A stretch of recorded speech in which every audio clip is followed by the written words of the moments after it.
It's Mock Draft Monday. Let's talk best case scenario.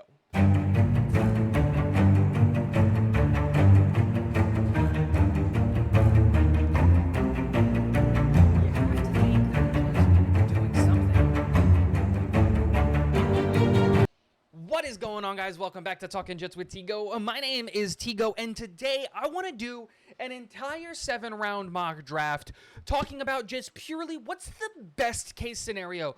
What if everything goes the New York Jets' way? What if every trade that we offer gets accepted within reason? What if just everything falls in a positive direction for the New York Jets? Period. Now, again, is this a realistic situation? Absolutely not. I have some trades in here that are probably not going to happen. I have some situations here that are probably not going to happen. But again, let's just talk about what would be the best case scenario, in my opinion, for the New York Jets in the draft. And I think we got to start at number one. And I think the easiest and the best case scenario for number one is everybody's favorite offensive tackle, Joe Alt, falls to 10. And I know what a lot of you guys are saying. This is so not going to happen. This is crazy. Look, it is. The reality is that there is more than likely going to be a team within the top 9 that is going to take Joe Alt before the Jets have an opportunity to draft him. But to say that it is outside of the realm of the possibility is also, I think, a little bit of a falsehood. There are 9 teams ahead of the Jets, and I think those 9 teams have priorities on their team that are more important than the offensive tackle position. I think we have to be more scared about a team jumping in front of the Jets to go get Joe Alt than a team that is currently there actually taking him. So that's a great round one, but we want to have a second round pick, right? Well, this comes into fantasy land a little bit, but what would happen if the New York Jets did actually tag and trade Bryce Huff, right?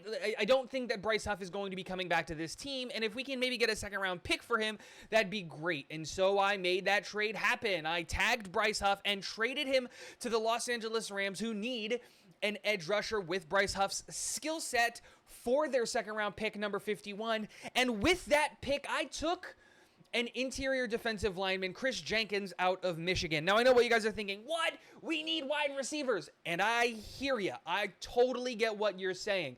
But we also desperately need interior defensive linemen. As of right now, the only one that's signed onto the team is Quinnen Williams, and Chris Jenkins is a dog. And I love this kid so much. And to be able to get him at 51 was a value that I could not pass up. And there was a good reason, because in the 3rd round, there were a ton of wide receivers available, and I walked away with our new big body X receiver, Brendan Rice, out of USC, to come in, man the X, be a big body, contested catch, target kind of guy.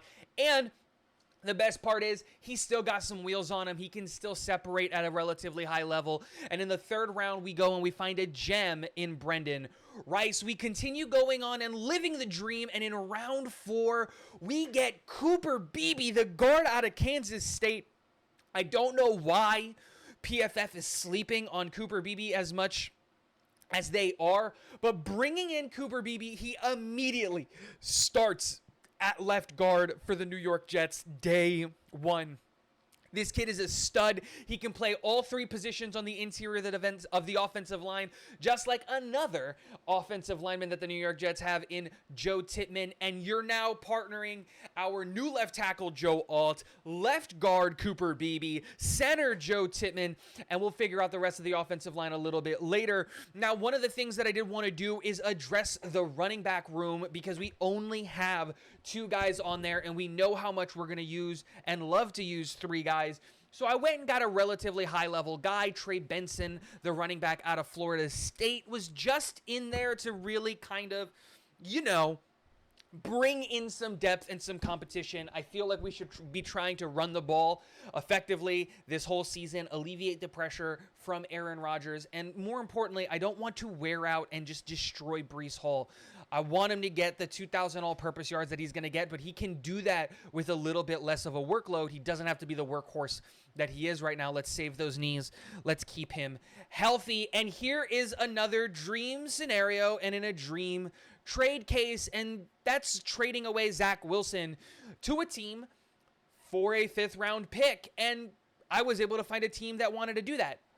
But I thought, what if I throw in a 6th round pick and try to get a 4th?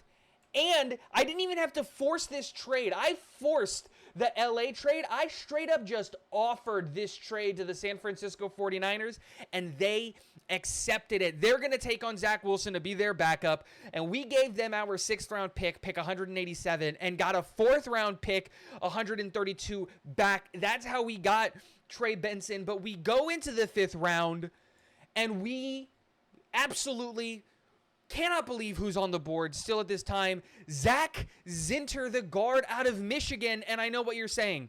Why would we take another guard? What's the point there? Well, the point is Elijah Vera Tucker's now the right tackle. Zach Zinter is the right guard. And now we have an offensive line full of guys on rookie contracts that aren't getting paid anything. And the reality is Cooper Beebe, Joe Tippmann, Joe Alt, and Elijah Vera Tucker are absolute studs that can play at an insanely high level. And Zach Zinter fits into that mix perfectly. I don't have a projection of Zach Zinter as being the guy. But when you're talking about your right guard, Zach Zinter is more than going to be, dude, he's going to be a league average guard day one and for his entire career. And so now we've got an offensive line and we've got backups that are young, that can play at a high level, and that can protect Aaron Rodgers.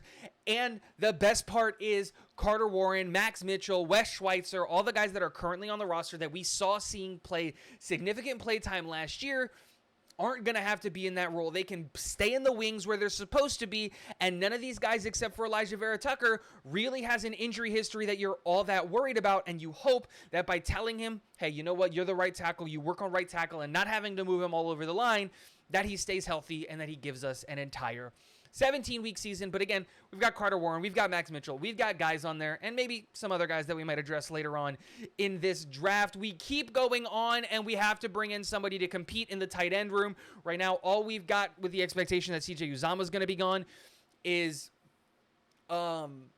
Tyler Conklin and Jeremy Ruckert. So I'm bringing in another guy to compete. We don't know if Yeboah is coming back. We don't know if Zach Kuntz is coming back. I think actually we do know that Zach Kuntz is coming back.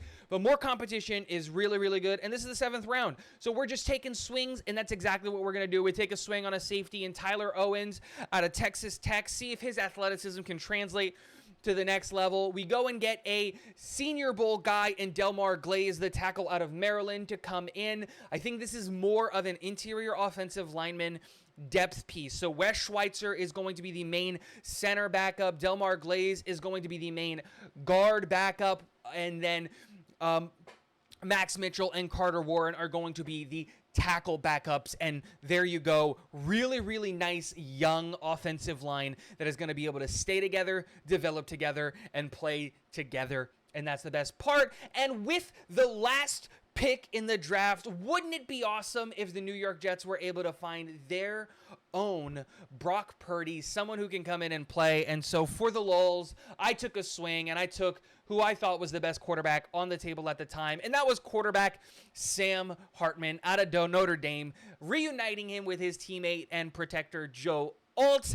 And there's the mock draft. I honestly look at this situation and I say, this is kind of a perfect case scenario. Are there some picks that maybe I would change? Absolutely. Anything in the 7th round, except for the Sam Hartman pick, I'm willing to change for another player. Hell, even that Trey Benson pick, I'm willing to trade for a different player. But Joe Alt, Chris Jenkins, Brendan Rice, Cooper Beebe, Zach Zinter, Trey Knox, Sam Hartman, Delmar Glaze, this is one hell of a haul. Being able to get a 2nd round pick for Bryce Huff is unrealistic in every way, shape, and form. But wow, wouldn't it be awesome to do? And getting a 4th round pick for Zach is absolutely crazy, even if we gave up a 6th. But there it is. Again, I didn't even have to force that trade. If you look at the LA trade, it says forced trade. And if you look at the San Fran, it doesn't, because I didn't. I just offered this and they said, yeah, cool, we're down. And that is, in my opinion, one of the best case scenarios for the New York Jets when it comes to the draft. Let me know, what do you think in the comment section below? Because I would be over the moon with this draft. This would be another home run of a draft, and one for the ages that would probably keep Joe Douglas around for a long, long time. Joe Douglas, hire me to be your assistant GM. Let me know in the comment section below what you think. And last but not least, go Jets.